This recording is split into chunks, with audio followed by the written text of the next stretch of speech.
Actually, that's spot on. It is spot on. Everything is spot on. Actually, that's spot on. It is spot on.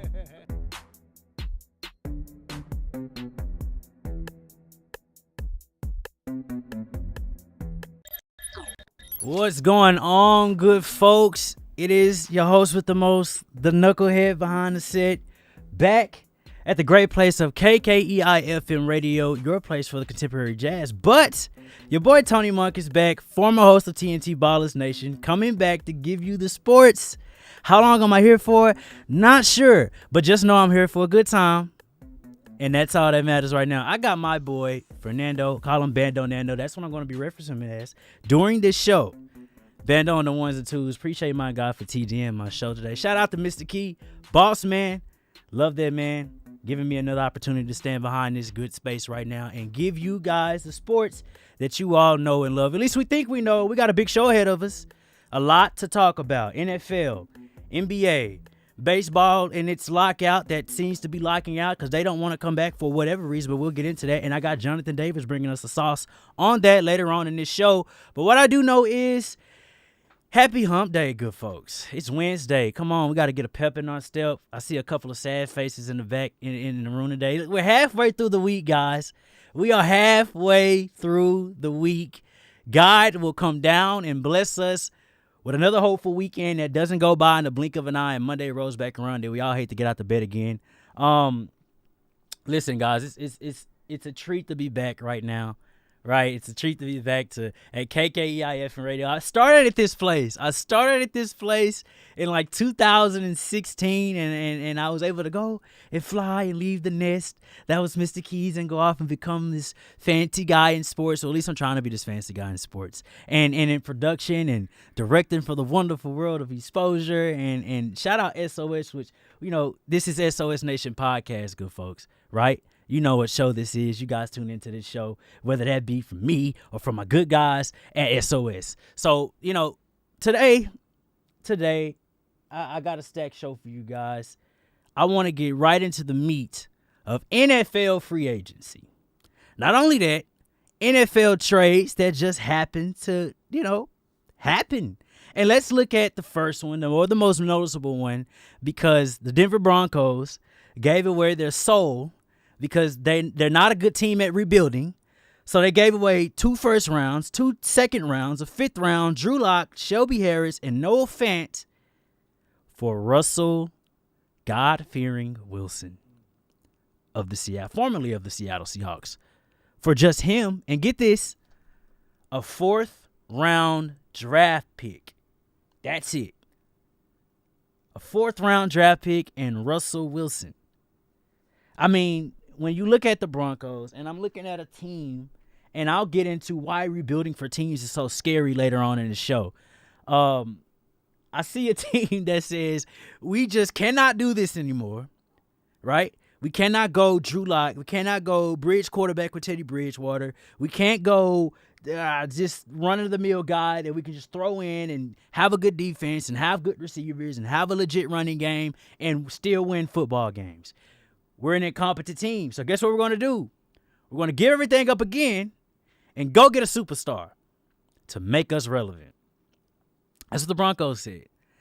Do I respect it? Yes. Yeah, I respect it. Because it's hard for teams to have to just say, you know what? We're going to just pull the plug on this whole entire thing. And we're just going to start over. We're going to draft a guy. We're going to build these pieces up for the next 3 years, have this star-studded defense and hopefully a good offense, and then we're going to go win a Super Bowl. That's what the Bengals did.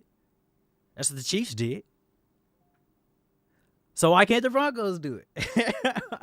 Why can't the Broncos do it? So obviously, you'll get up the next morning, and you already have, and you got on, watched ESPN, and you watched FS1, and you saw it get up, and all the questions going around saying, are the Broncos the top team in the AFC? Yes, of course. They just got Russell Wilson. And you gave him a defense again that's probably nearly as good, if not better than old Legion of Boom. Maybe. They got Sertan. We like a couple of guys that got on the defense side of the ball.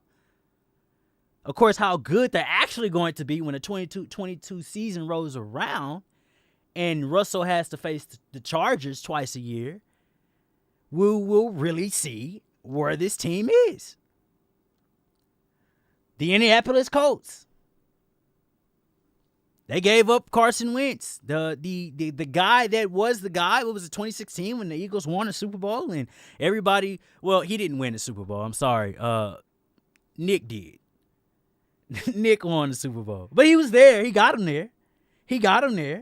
And so this guy, he got hurt. He had the really bad lower body injuries, and then he goes to Indianapolis.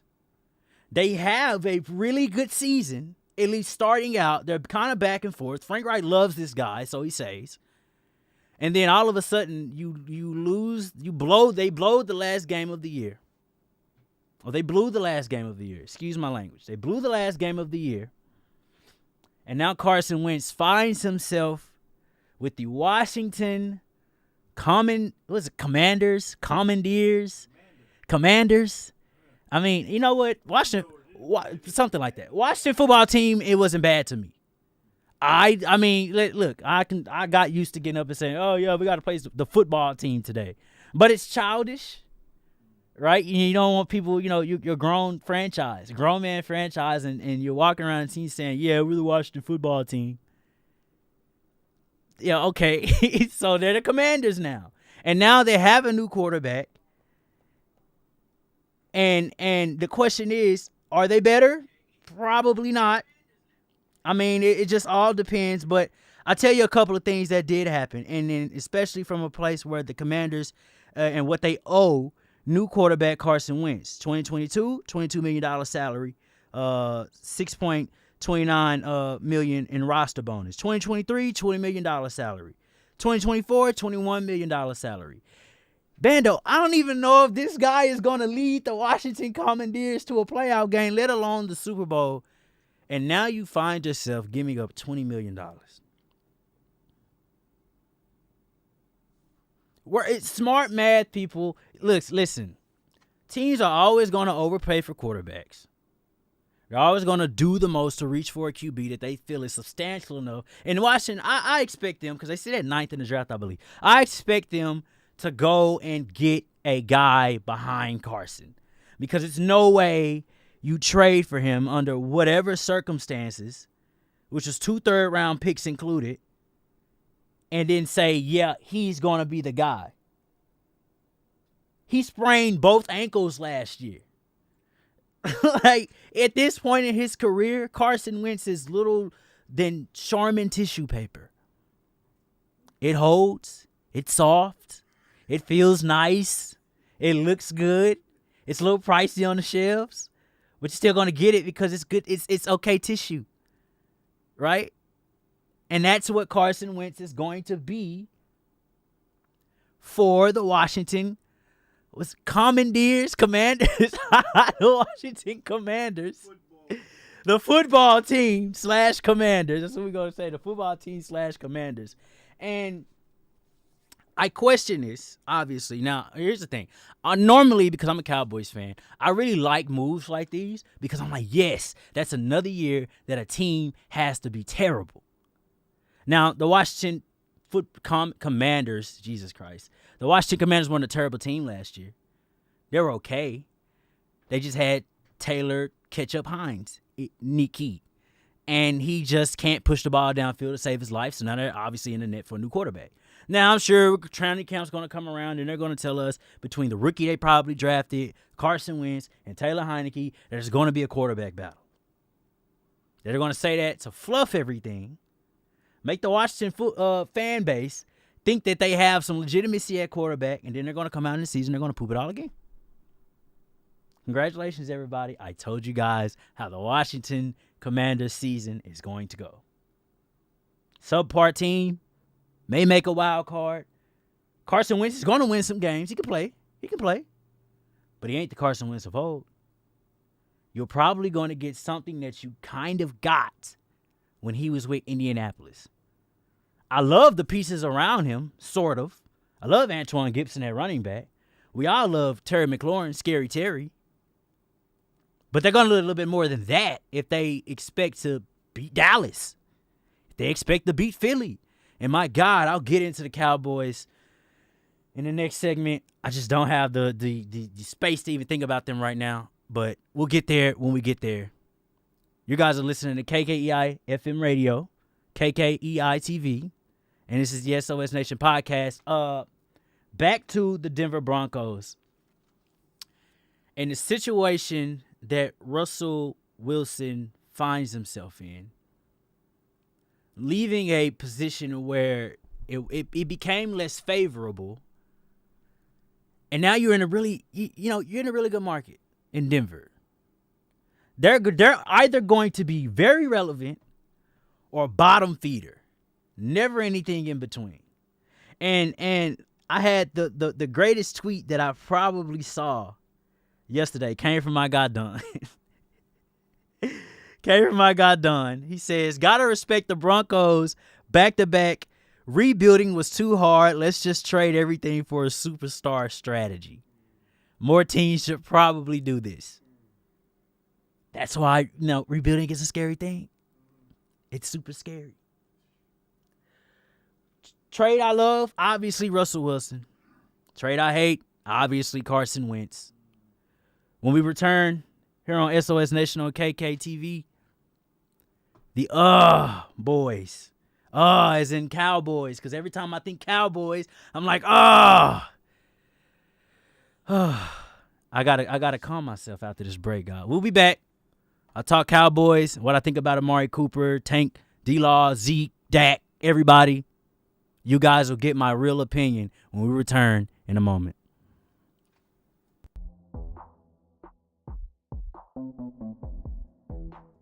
Actually, that's spot on. Everything is spot on. Actually, that's spot on. Spot on.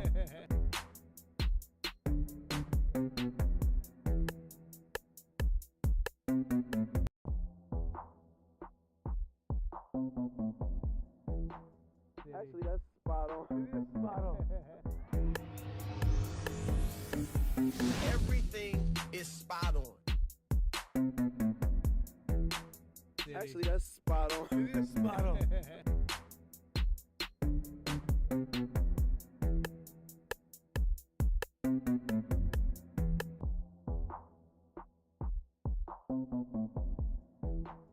Actually, that's spot on. Spot on. Everything is spot on. Actually, that's spot on. Spot on.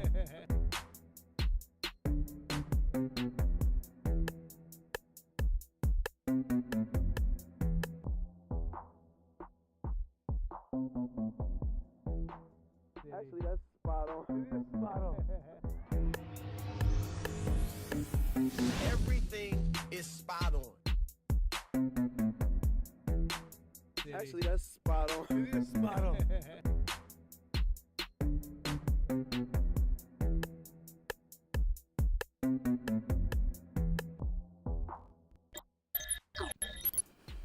Back again here on the great set of KKEI TV, KKEI FM Radio, your home of contemporary jazz, and so much more. And the great Tony Key Show coming at you tomorrow.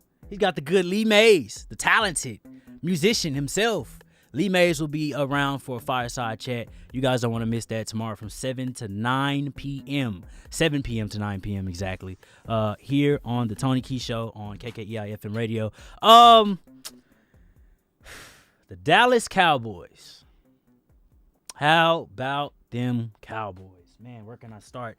I have done something where I've done my best to try to keep in my head, Vando, the frustration, the terror, the agonizing, gut-wrenching, anything that you could think of that breaks the heart.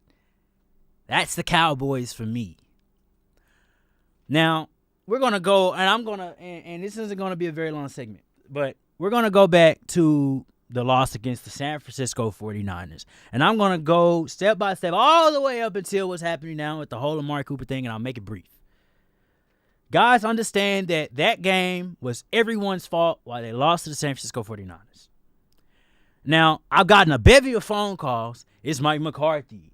This is happening. The Cowboys didn't do this. Tony Pollard should have did it. Yada, yada, yada. Let it go. 14 pre-snap penalties was the reason you lost in the wild card round. Wasn't Zeke, wasn't Dak, wasn't Mike. It was your players on the field, right? Because I can't be there on the field. If I'm a head coach, I can't be on the field with you to keep you from slightly moving. Pre-snap penalties are lining up. Fern. Lining up. Whether you're at receiver, whether you're at linebacker, whether you're a defensive end, he's lining up in your right position and do not move until the ball is snapped. That happened 14 times to the Dallas Cowboys. Now, I'll look at that and I'll say, okay, normally that's a head coaching thing. How many times a player's going to have to keep jumping outside until you're reprimanding them? I get it. But Mike has to coach this team. I think he did a great job this year. Somewhat. I know obviously there was the clock management stuff. We'll get into all that. But Mike did what he needed to do for his first full season with the team. Cowboys were 12-5. That's good. That's good. Now when it comes to the playoff game, bad coaching, bad play all around. There's some questions with Dak Prescott and in the injury he sustained against the New England Patriots because I believe the season turned all the way around once that happened. There's questions with Zeke and a PCL tear that he supposedly caught in week 4. And then we all asked, why didn't he sit? Why didn't Tony Pollard get more carries? People, did you watch Tony Pollard at Memphis? If you did, because you watch football, quote unquote, you would know that he wasn't the guy at Memphis. Darrell Henderson, running back of the LA Rams. Y'all know him. Antoine Gibson, running back of the Washington. Is it Commanders or Commanders? It's Commanders. Of the Washington Commanders. Y'all know him. All three of those guys were there in Memphis. You know what role Tony Pollard served? Bando the guy was catching passes out the backfield. Toss plays. Scat back. Outside. Now, what the Cowboys doing is, you got guys like Michael Parsons running 4.3s at linebacker. That's kind of null and void these days. But the Cowboys, obviously being committed to Zeke, $90 million, right? He deserved it. He deserved it. The Cowboys can do all things through Ezekiel Elliott that strengthens them. And I'm going to stand by that until he's no longer on this team. That's my truth. Now, you can't give Tony Pollard more opportunities because he lacks the one thing that coaches actually already want. Pass blocking. The game against Tampa Bay, Devin White, number 45, runs a 4.5 sub. Can't pass block him with Tony Pollard. I saw Zeke put his helmet into his chest, though. LA Chargers. Bosa, you pass blocking that with Tony Pollard? No. Your O-line? Connor McGovern or Connor Williams? Rotating in and out at guard? Okay, center play from Biotish? That's not good enough for Tony Pollard to be successful behind that. Then we go to the kill point. What got Zeke here in the first place? Well, I got to give him 20, 25 carries a game. Can Tony do that? No. That's what the Cowboys want, though. If Tony Pollard can do all of these things, then he'll be starting. But he's not, and I promise you guys it's for good reason. Do I think Zeke is probably overpaid for what he's doing now? Honestly, yeah. I can say that. I can be real enough to say that. But this is just the reality, people. Zeke is not going anywhere, which leads us to Amari Cooper. $20 million is what they signed our beloved receiver to. $100 million for his whole contract. Now, you got some pretty big contracts floating around there, boss man. Truly. Here's the problem. I see it on social media. I see it on Facebook. See it on Twitter. See those different things. We glorify Amari Cooper as if he was a wide receiver that put up 1,500 yards in the last 3 years he's been here in Dallas. He didn't. He hasn't done that. He's been hurt, hamstring, this lower body injury, that lower body injury. We going away games. You're barely showing up. Now, we're all going to say, it's Kellen Moore. He can't scheme his guys open. He can't do this. Yada, yada. No. This has always been Amari Cooper. He has not eclipsed 1,200 yards receiving at any point in his career. He's an elite route runner. He'll leave me at the bus stop. He's an elite route runner. However, we're discussing trying to keep a receiver that can barely give us more than half a season. And I love the fact that he stays on the field. I love the fact you're a warrior. But what's good is if the most you can do for me is you're just taking the safety away. Double coverage. Well, Michael Gallup's always hurt, and then there's CeeDee Lamb, and he's still coming into his own as the next 88. But we're preaching to the choir over an ex-receiver that's never really on the field. I don't pay you $100 million to miss time. Zeke never gets hurt, except this year. That's why he's still here. Your best ability is availability, and if you don't have that, then what do you have? You got nothing. That's why I'm on the verge of, as the Cowboys, I'm on the verge of cutting Amari Cooper. Truth. D-Law, same thing. I'm giving you $100 million for what? Your best ability is availability. He missed majority, at least 70% of the season. He came back. He was disruptive. That's D-Law. That's how he's always been. He's always been a disruptive guy when he was on the field. When he was on the field. But how often is that? Cowboy fans, get beside yourselves on thinking that the Cowboys, I'm not defending them saying that they do great business. That's not the case. But some of these players, you got to look at the players at some point and start saying, are you owning up to the $100 million I'm giving you as a player? Don't worry about is Kellen Moore scheming them? Because if I was correct, the offense was leading the league the first 6 weeks of the season. Dak gets hurt, and now the offense struggles. So it can't just totally be on Kellen Moore. It has to be on Cooper at some point. It has to be on Dak Prescott at some point. It has to be on Zeke at some point. It has to be on the O-line. It has to be on the defense. I know one thing we can all say. We love Michael Parsons. I love that kid, man. You can't be that fast at linebacker and 250 pounds. It's not possible. 4'3". I wish I was that fast. But I'm not. So is this a good move? And we're about to go on break. Is this a good move that the Cowboys are letting go of Amari Cooper? The only way, because I am a man of continuity as well, I would love to keep Amari for the sake of continuity. But if you cannot stay on the field, I can replace 1,100 yards of production. If Dak is the QB we all think he is, I can replace 1,100 yards of production. I already have that with CD. And CD dropped a lot of catches this year. I can go get another guy at the draft. I can go find a veteran free agency. That's pretty good. I know Allen Robinson's out there who cost a pretty penny, but it's still guys where I can replace Amari's production. Can I replace Tank's production? Well, Mr. Key, if he's only playing 5 games, then yeah. Yes.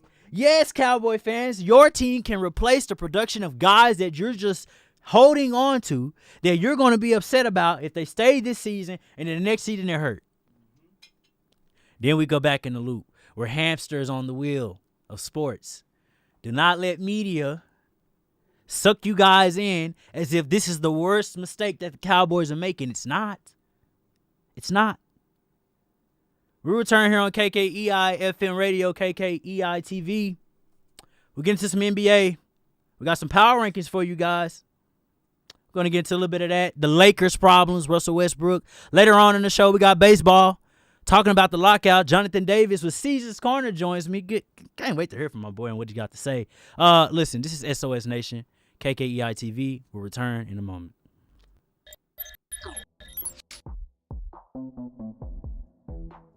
Actually, that's spot on. Spot on. Everything is spot on. Actually, that's spot on. Spot on.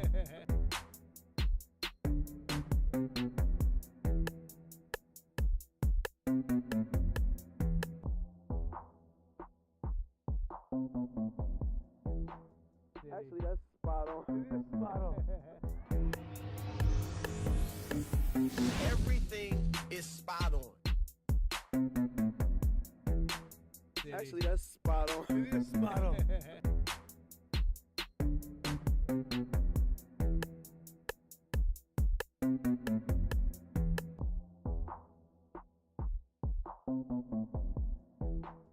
Actually, that's spot on. Spot on. Everything is spot on. Actually, that's spot on. Spot on.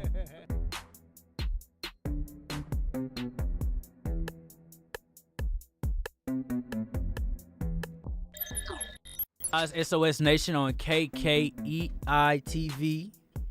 KEI TV. You know what, boss man? He's been growing. Look, listen, KKEI FM radio family, because that's my family. That's my first family. Have been growing. So I'm new to the KKEI TV or KEI TV. I'm new to that. But I promise I'm gonna get it down for the end of this show, sir. I want to talk about why rebuilding is the scariest thing ever for teams and even the fans. We hate the word rebuild because rebuild means I have to sit for the next 3 seasons and watch my team be atrocious, terrible,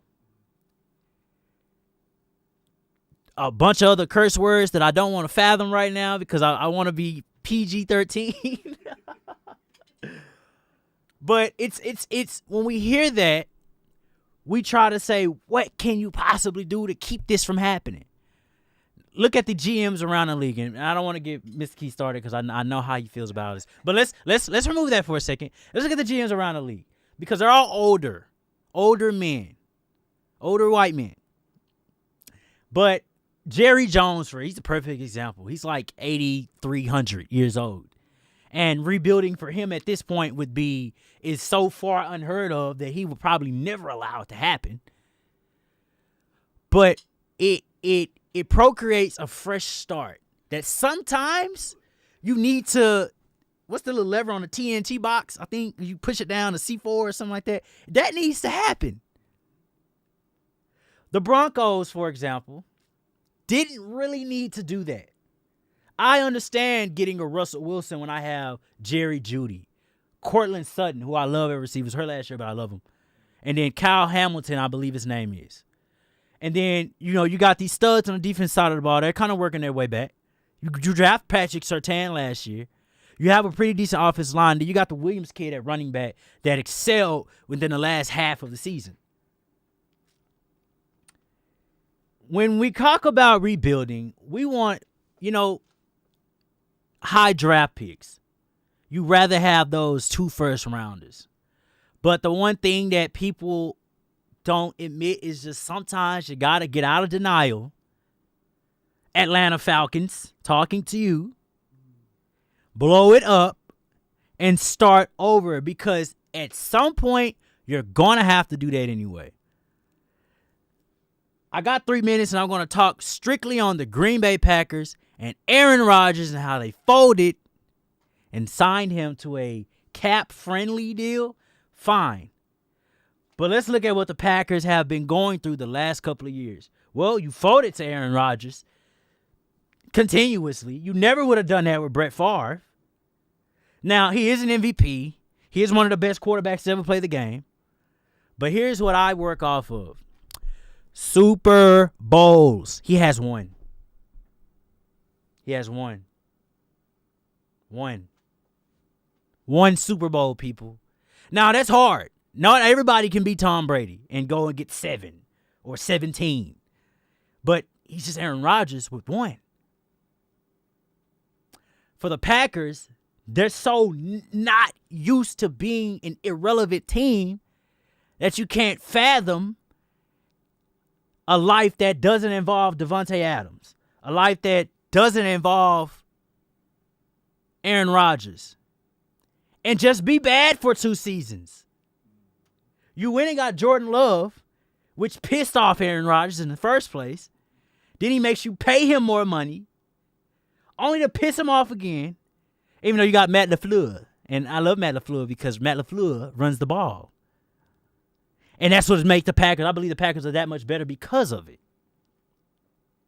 But you just can't start over. You have to start over sometimes. In life, you have to hit a reset button. And that's okay. We just don't like resetting because you have to go back to the base and you feel like that's the easy out. It's in a Big Crit song. It's okay, people. Atlanta Falcons, Green Bay Packers. I hope and pray that Aaron Rodgers can lead them to an NFC championship this year. Because losing to the San Francisco 49ers at home in the snow and your own home field advantage, that's sickening. In a game where you only scored like 7 points? Are you serious? And then we go back and get Aaron Rodgers. Regular season warriors. What happens when you get to the playoffs? The one reason I was never super ecstatic about the Cowboys season is because I didn't care what they did during the season. I only cared what happened when they got to the dance. Then you go and you play the 49ers bando and then you lose. Y'all out there heard the song that the 49ers came out to. The superstar. It's Jack and Carl. Yeah, I ain't gonna say their song, but just look at it. Y'all know what it is. The energy was there, though. The energy was there. When we get back on SOS Nation podcast, we talk basketball. We get into some power rankings. Who did Shaq say the best player in the league was? And the problem with the Lakers. Tony Monk here on KKEI FM Radio, SOS Nation. We'll be back in a moment.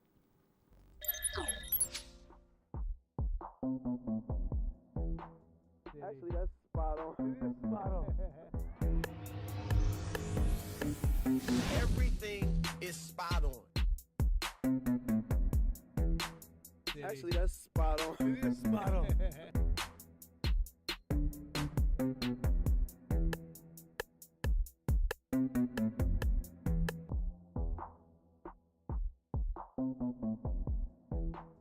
Actually, that's spot on. Spot on. Everything is spot on. Actually, that's spot on. Spot on.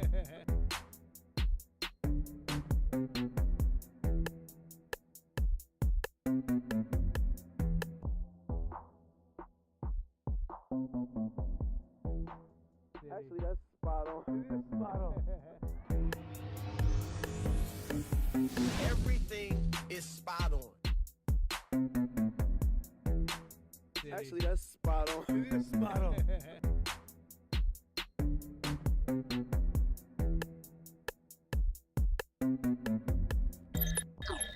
Be sure to tune in to KKEI tomorrow from 7 to 9. The great legend himself, Lee Mays, talented musician.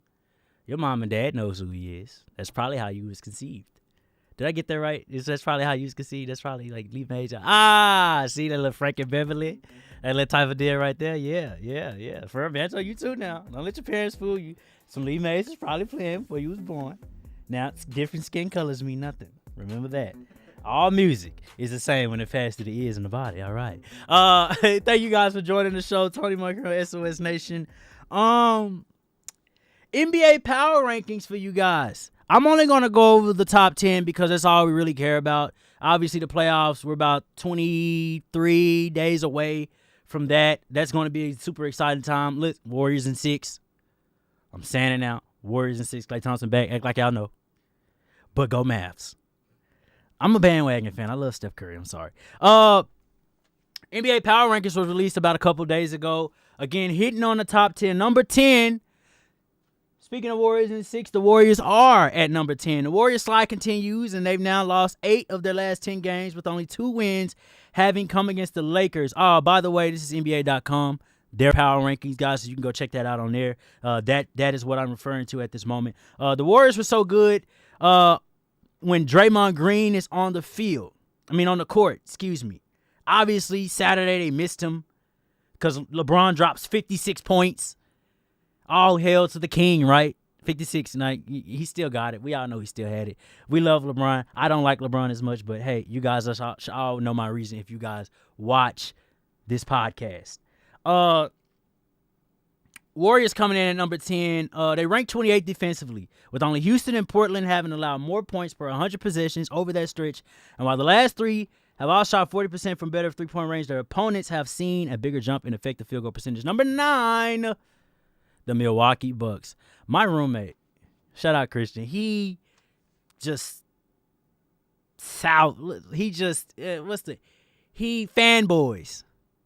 over Giannis Antetokounmpo. I said that right, by the way.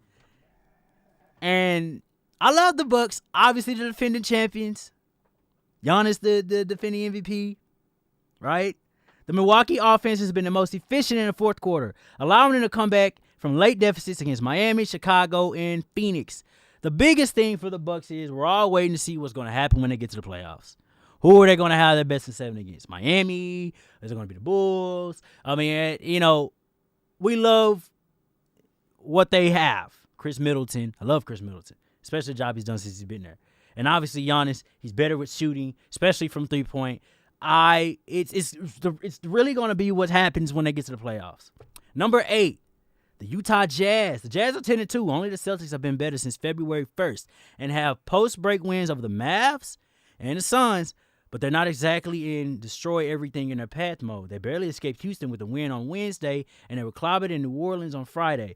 The New Orleans loss came from Mike Conley and Bojan Bogdanovic combining to shoot 1 of 10 for three-point range 2 nights after Conley made 2 straight three-pointers. You see, the Jazz are a funny team because I've actually kept an eye on them throughout past years.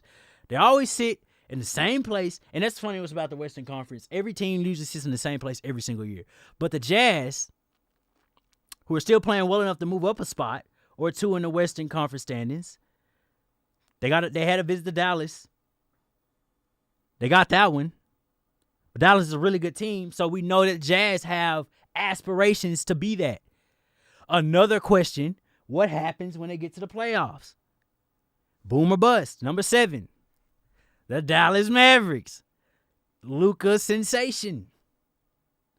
At the time, the Dallas-Washington trade with both Spencer Dinwiddie, who has been God-sent since they got rid of Kristaps Porzingis, and Davis Bertans struggling with the Wizards seem to be more about contracts than on-the-floor production. But the best version of Dinwiddie is one that could really help the Mavs so far. He's averaging 17 points a game, good folks. Dropped 26 the other day. He's a baller. For the Mavericks, they needed that consistent number 2 that's going to be there to help Luka when Luka can't do everything himself. Love it. Number 6, Philadelphia 76ers. We love Joel Embiid. We're waiting to see what he's going to do. The Sixers remain undefeated, 4-0 with James Harden, who has been ridiculously efficient offensively over the 4 games. Of course, he always does that when he gets what he wants.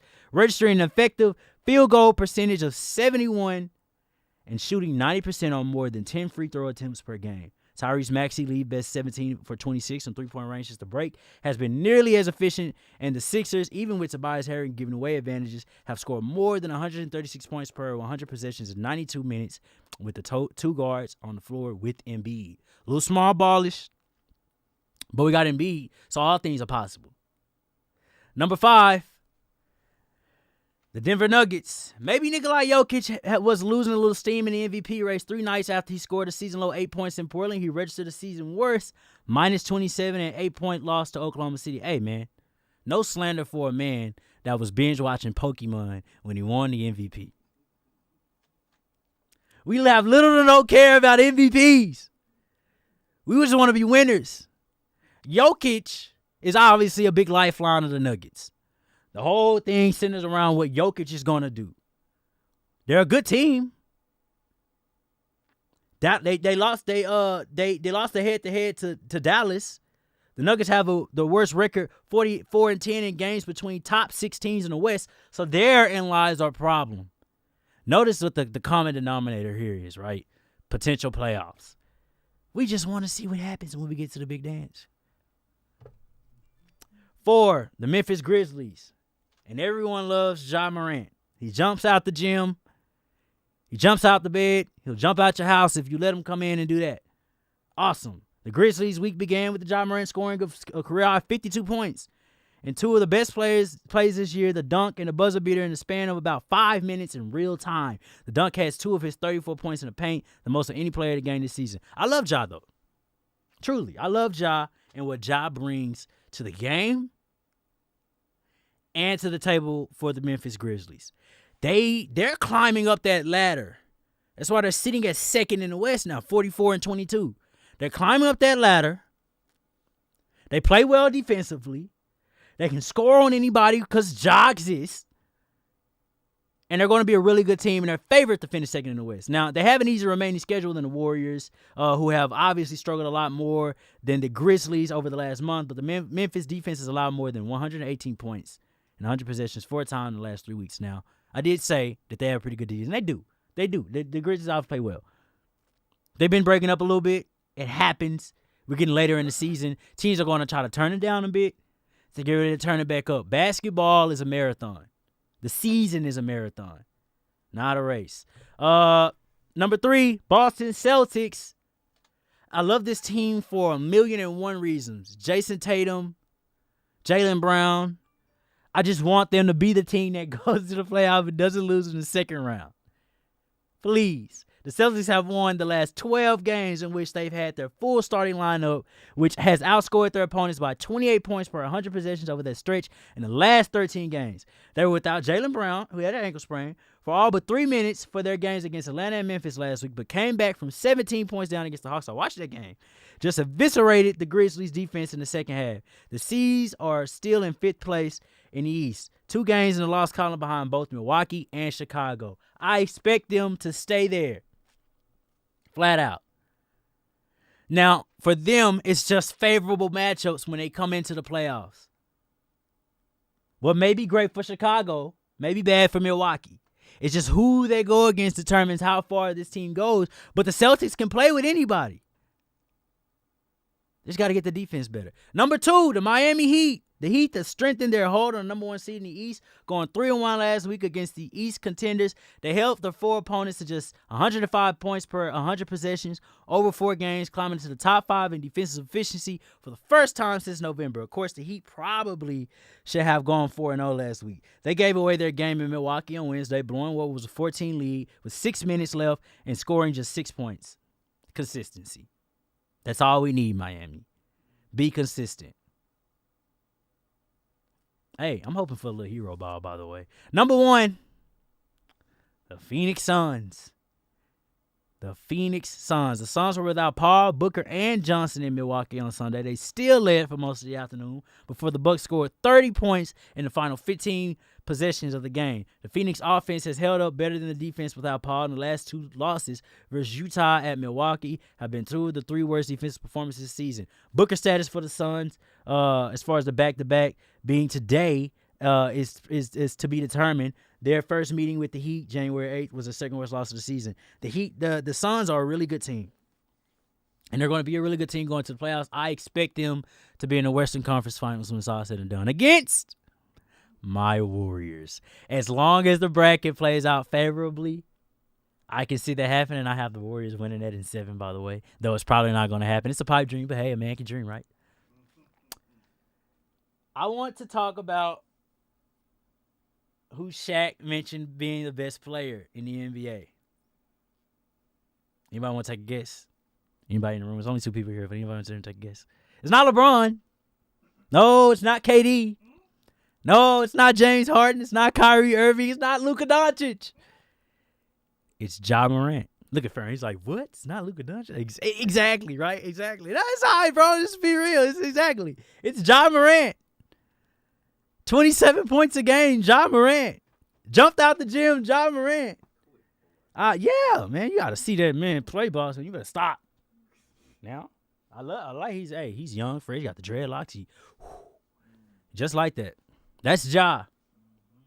That's Ja. Now, Shaq had the chance to say, he said it on NBA TNT the other day. He was like, man, you the best in the NBA. Do I think he is? No. I'm sorry. No. Honestly, if you ask me, and I'm not being a homer when I say this, I think Luka Doncic is the best in the NBA. That boy from across the waters over there, the international, the Europeans. Yeah, that man. Something like that. Yeah. That's the best player in the NBA. Not to mention LeBron has already honored him, right? He's honored him before. I seen the man hit a step back 3, Dirk Nowitzki style on him. But Ja, I don't discredit his reason for saying that, because Ja is very elite at a very young age. But my problem is, and what I fear for Ja, is that his style of basketball won't last very long in this day and time. The last guy he reminds me of is honestly Derrick Rose. And when I say jump out of the gym, Derrick Rose would jump off the planet. Obviously, 2 ACLs, in both knees had derailed a majority of his career, and thankfully he's able to come back and he's able to still play at a very good level. But that's what I think when I see Ja.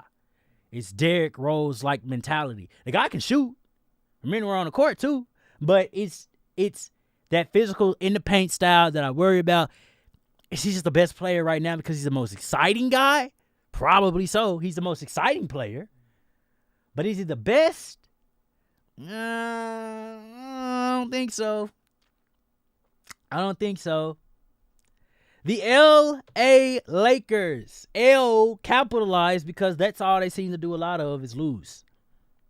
Now, I can recall one LeBron James getting on Twitter and saying that, oh, he has the same energy. We're talking about the age of the players. Well, God damn it, y'all suck. Point blank, period. You guys are trash. It's that bad, too. Where we're talking about Russell Westbrook, and I see so many people on my Twitter trying to defend this man. We love Russ. Russ is a dog. But Russ turns the ball over a lot. Russ doesn't give the Lakers a lot of chances to be successful. Is he the whole entire reason? No.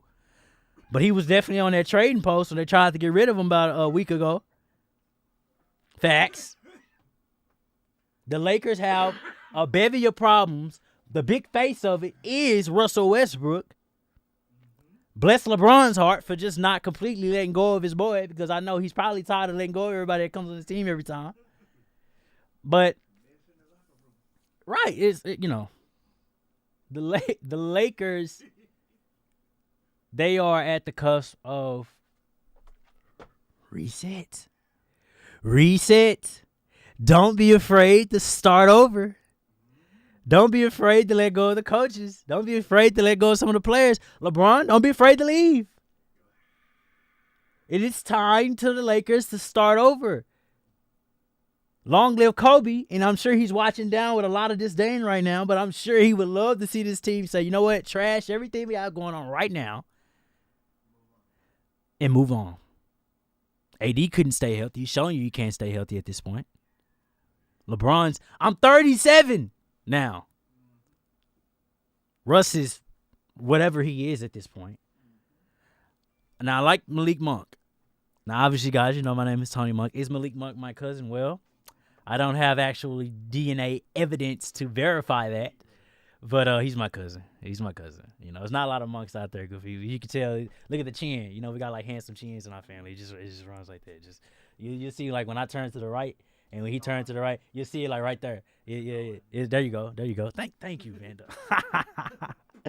Well, the Lakers have serious problems they need to address, and I hope they address it fairly soon. We return. We're going to get into some baseball talk. I got my boy Jonathan Davis of SOS as well coming in with Caesar's Corner. We're going to talk about this lockout and the issues that plague Major League Baseball today. John's got you on that. I got you on that. SOS Nation on KKEI FM Radio will return in a moment.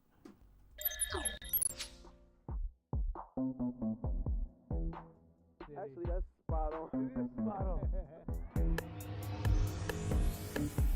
Everything is spot on. Actually, that's spot on. Spot on.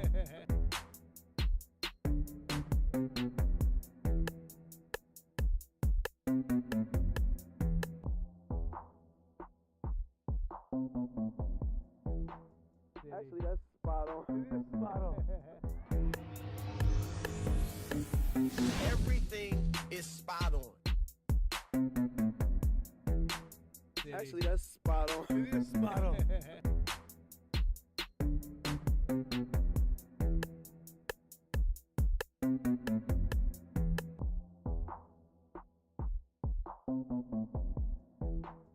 Actually, that's spot on. Spot on. Everything is spot on. Actually, that's spot on. Spot on.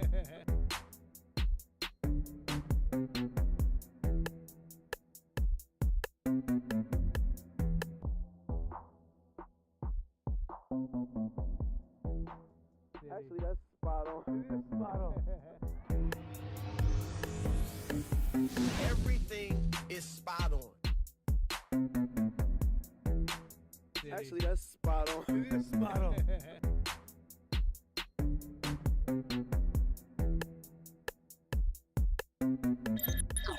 This Nation, a part of KKEI FM Radio, your place for contemporary jazz. Be sure to tune in to the Tony Key Show tomorrow from 7 to 9. The legendary Lee Mays is in the building for a fireside chat that you just don't want to miss out. Right now, I got my boy, the guy, Locked On Longhorns, SOS.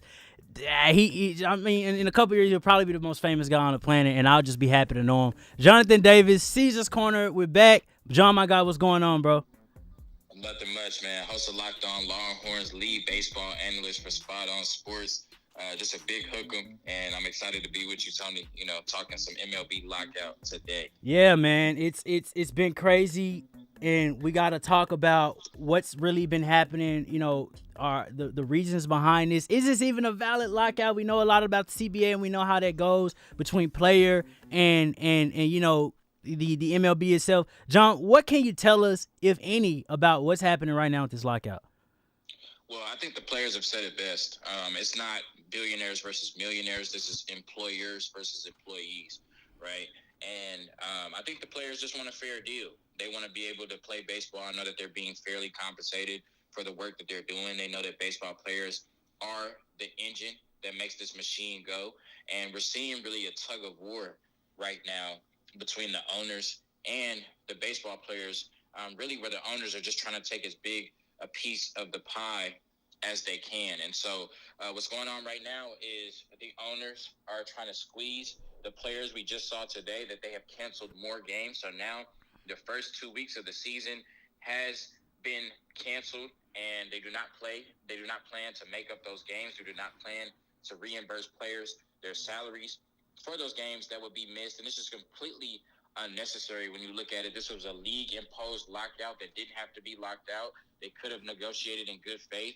They waited for months to negotiate the MLB, and now they've canceled the season when they still potentially have a whole month to negotiate. The season wasn't supposed to start until April 1st, but Rob Manfred is canceling games the first week of March. So what we're seeing right now really has nothing to do with baseball. It's not in the best interest of the players. It's not in the best interest of the fans. It's the billionaire owners and the billionaire commissioner trying to squeeze the players into accepting a deal that is not good for them, that will ultimately benefit the owners and the commissioner for years to come. It's just a money play, and right now the owners are trying to win that to make sure that they keep the majority of the money to themselves and not put their players in the best position to play the game that they love. And how cutthroat is Rob Manfred?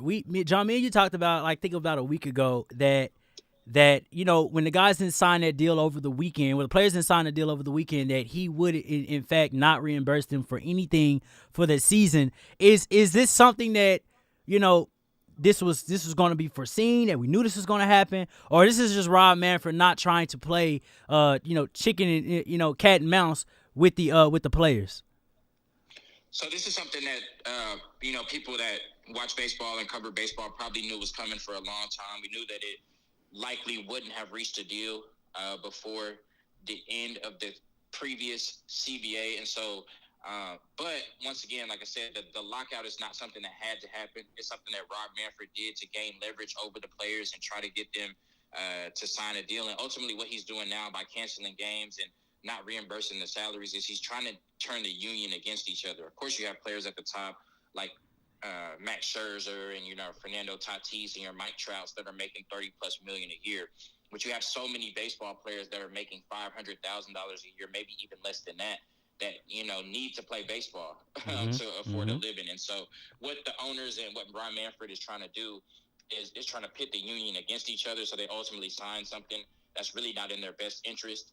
And I think this is what happens when you have a commissioner that clearly doesn't love the game of baseball like the players and the fans do. This is a commissioner that referred to the World Series trophy as a piece of metal. And, like I said, it's just right now when you see this tug of war, you see the owners just showing a crazy amount of greed and not willing to back down, canceling games a month out from the season for no reason instead of negotiating in good faith. This is what happens when you have owners that don't care about baseball and when you have a commissioner that doesn't care about baseball, yet they're left to oversee the sport.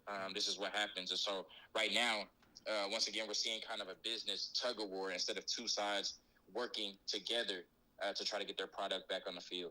Jonathan Davis, locked on Longhorns, SOS Nation. John, I want to ask something that's a little bit more off topic from this CBA deal itself, but more on the game of baseball and the integrity and the authenticity of it. Obviously, over the years or decades, even so to speak, baseball has lost its luster. Is this only fueling into that, or is this one of them things where baseball just kind of may be this or is this now, and people like Rob Manfred or overseers like Rob Manfred are just not the answer, and the great sport of baseball may never return to America's favorite pastime? Yeah, well, I think Rob Manfred is grossly overestimating the fan base and the support that the MLB has. When you look at the NCAA, the NFL, the NBA, I think as far as American sports, they're probably a clear step ahead. And we saw the last time that baseball really locked out, they were able to avoid it in the early 2000s. The last time that they locked out in the 90s, it took, steroids and a crazy home run chase to really get baseball back on the map. Yeah. You're not going to see that now. You're not going to see players come out and hit 60, 70 home runs in a season to really drive up that interest back in baseball again. So I think Rob Manfred and the owners are grossly overestimating the interest that is in Major League Baseball right now. And I think if they continue to cancel games, they continue to kind of have this pissing contest in public, for lack of a better term, right? To see who can come out on the higher end between the players and the owners. I think most people know, fans know. Of course, you're going to have those fans that are like, you're a millionaire, suck it up, go play. But for the most part, we know who the real villains are, and that's Rob Manfred and the owners.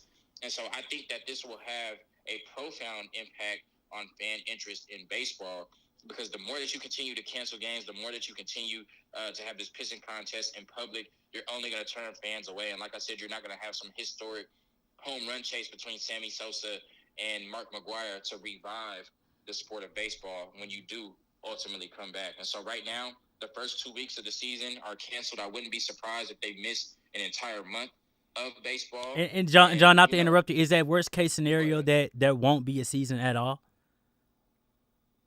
I think it's worst case scenario. I think, and I think what's great is that there's a real possibility that there won't be a season.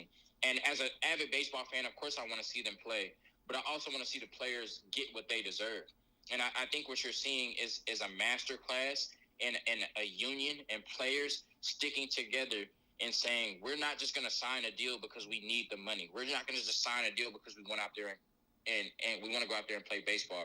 Not only are we fighting, not only are we representing, because if you look at the history of baseball, baseball has had one of the strongest player unions in professional sports, probably stronger than the NFL and the NBA. You know, baseball has been locked out a few times. They've missed the World Series before. They've missed entire seasons before. So baseball has a history of having a strong union. What you're seeing right now is the players are bonded together really in a way we haven't seen in most other sports.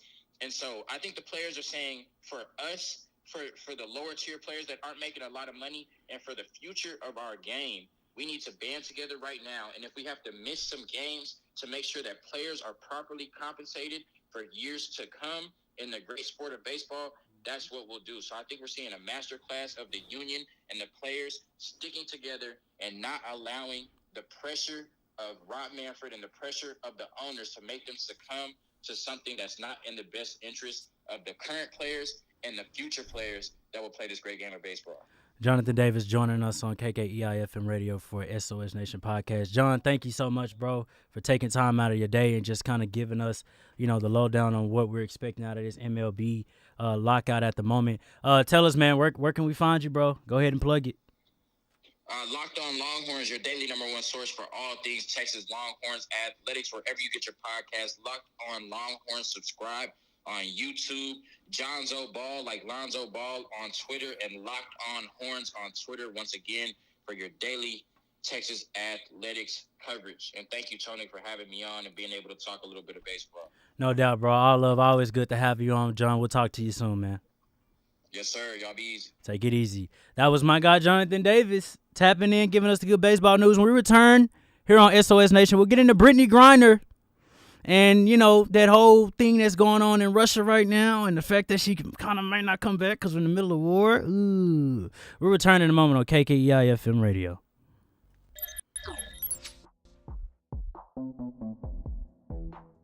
Actually, that's spot on. Spot on. Everything is spot on. Actually, that's spot on. Spot on.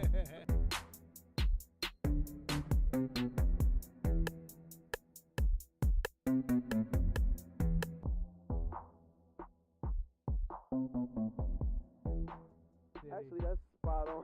Spot on. Everything is spot on. Actually, that's spot on. Spot on.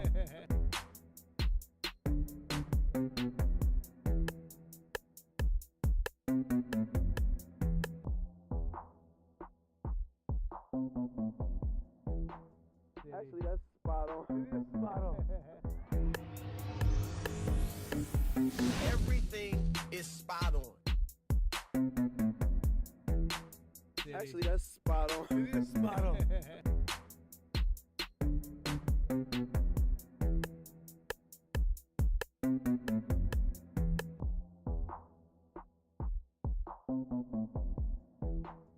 Actually, that's spot on. Spot on. Everything is spot on. Actually, that's spot on. Spot on.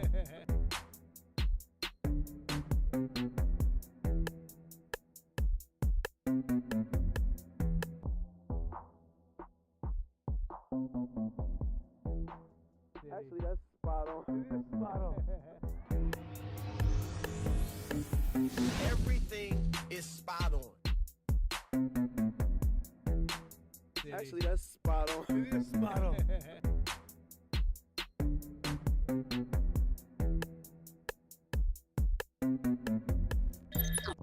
Back here on KEI-TV and KKEI-FM radio. It is the SOS Nation podcast. I got it right so bad that Boss Man had to give me a sticky note so I wouldn't keep botching what I was supposed to say. Look, this is my first fan. I said that earlier, y'all. It's been a while since I've been behind the set, but my boss man said, your chair is always open. And I said, I think the great people miss me, so I needed to come back. And now I'm getting killed because I can't get KEITV, correct. But listen, guys, this is KEITV, KKEIFM Radio, your home of contemporary jazz, coming at you, SOS Nation Podcast. Again, Lee Majors on tomorrow with Tony Key, Fireside Chat, 7 to 9 p.m. Tune in on Facebook Live and YouTube. You do not want to miss all of those legends in one place. It's going to be awesome. Back to end this out on a good note, Bando Nando on the ones and twos. Brittany Griner. Whew. Right now, it's for all of y'all who know, big yikes. Obviously, Russia is at war with Ukraine. Now, I'm not a politician savant, so I won't speak like I am.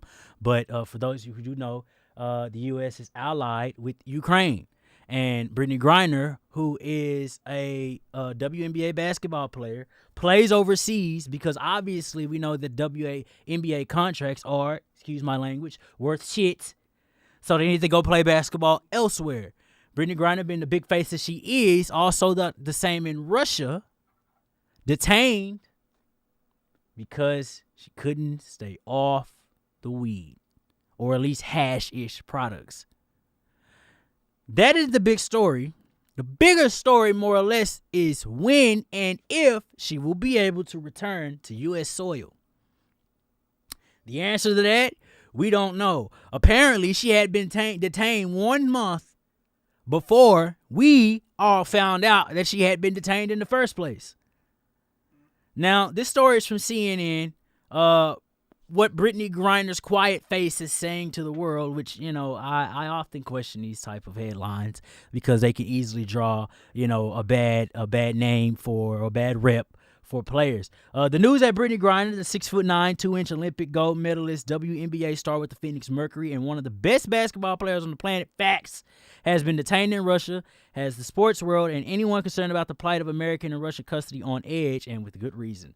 Again, like WNBA players, she spends her time annually in Russia for professional leagues that offer a salary multiple times larger than the WNBA compensation. Russian authorities have said Griner had cannabis oil in her luggage and accused her of smuggling a narcotic substance, an offense that carries a penalty up to 10 years in prison. Obviously, Brittany Griner is a visible figure in the LGBTQ community. Vladimir Putin, he who oversees Russia, has a big conflicting interest with the gay community. He kind of comes down a little hard on that. Now, for Brittany Griner, the worst possible time to be detained in the middle of a war. And now that does not mean that American lawyers and, Russian lawyers won't be working behind the scenes, try to get all this out. Politics runs deep in the system of government. And I'm sure that I am hoping for a safe return home. Listen, any American that is on foreign soil, right? It's never the prettiest situation to be in. Brittany is just finding herself in a situation at an unlucky time, and that is the harsh reality of what we're looking at right now. Another insert from CNN story. While it's unclear how any of this may directly affect Griner, as far as the war. As an American gay athlete of color, she embodies multiple backgrounds on which Putin has, in the past, as I stated earlier, exercised punishing authority or exerted influence. Yeah, I know, boss man. I know. We must control ourselves while we discuss how important this story is. Putin's bearings and actions as a strong man have harsh treatment of the LGBTQ people, including signing a 2013 so-called gay propaganda law, and Putin's self-presentation as a global champion for traditional values. At the same time, Putin has treated sport in Russia as a proving ground for dominance, a reality underscored by the banning of Russian athletes in multiple sports, the world's attempt to hit Putin where it hurts. Now, again, I'm not a political savant, guys. I'm not going to speak like I understand every single aspect of what's happening here. For Brittany Griner, we pray, we hope. Damn, stay off the weed. But seriously, stay off the weed. Like, we're passing through. Look, let's talk about it, right, Mr. Keith? It's foreign soil. War is going on right now. You're very familiar with the aspect of how that works. And now you get caught at an unlucky time to where you could be facing what's already been a month, close to a month and a half, 10 years in a Russian prison. If true. Right? Stories get screwed. Stories, they get misconstrued all the time.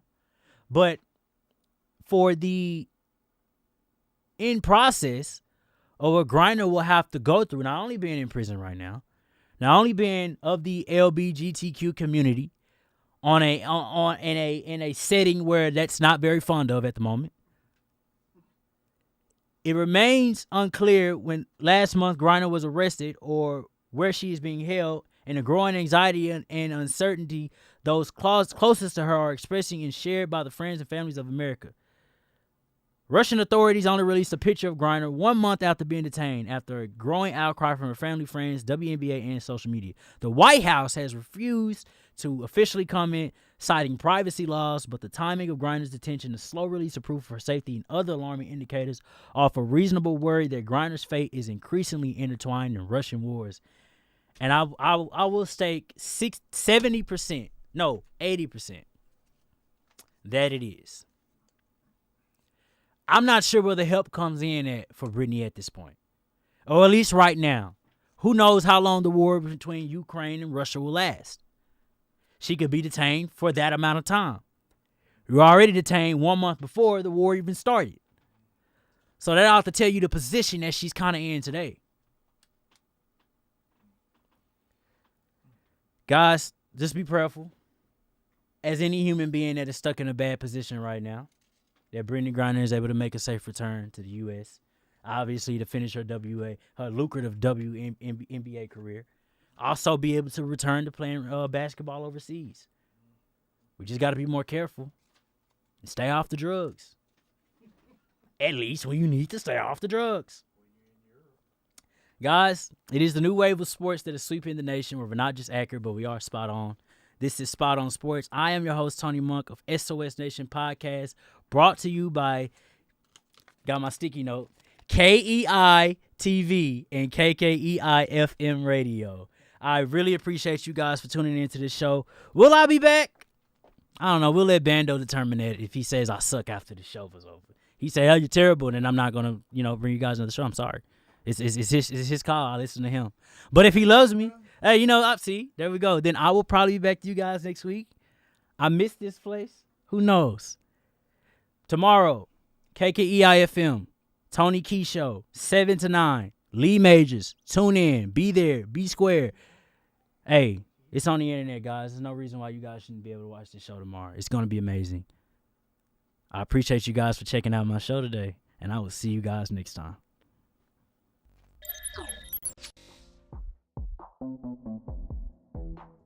Actually, that's spot on. It is spot on. Everything is spot on. Actually, that's spot on. It is spot on.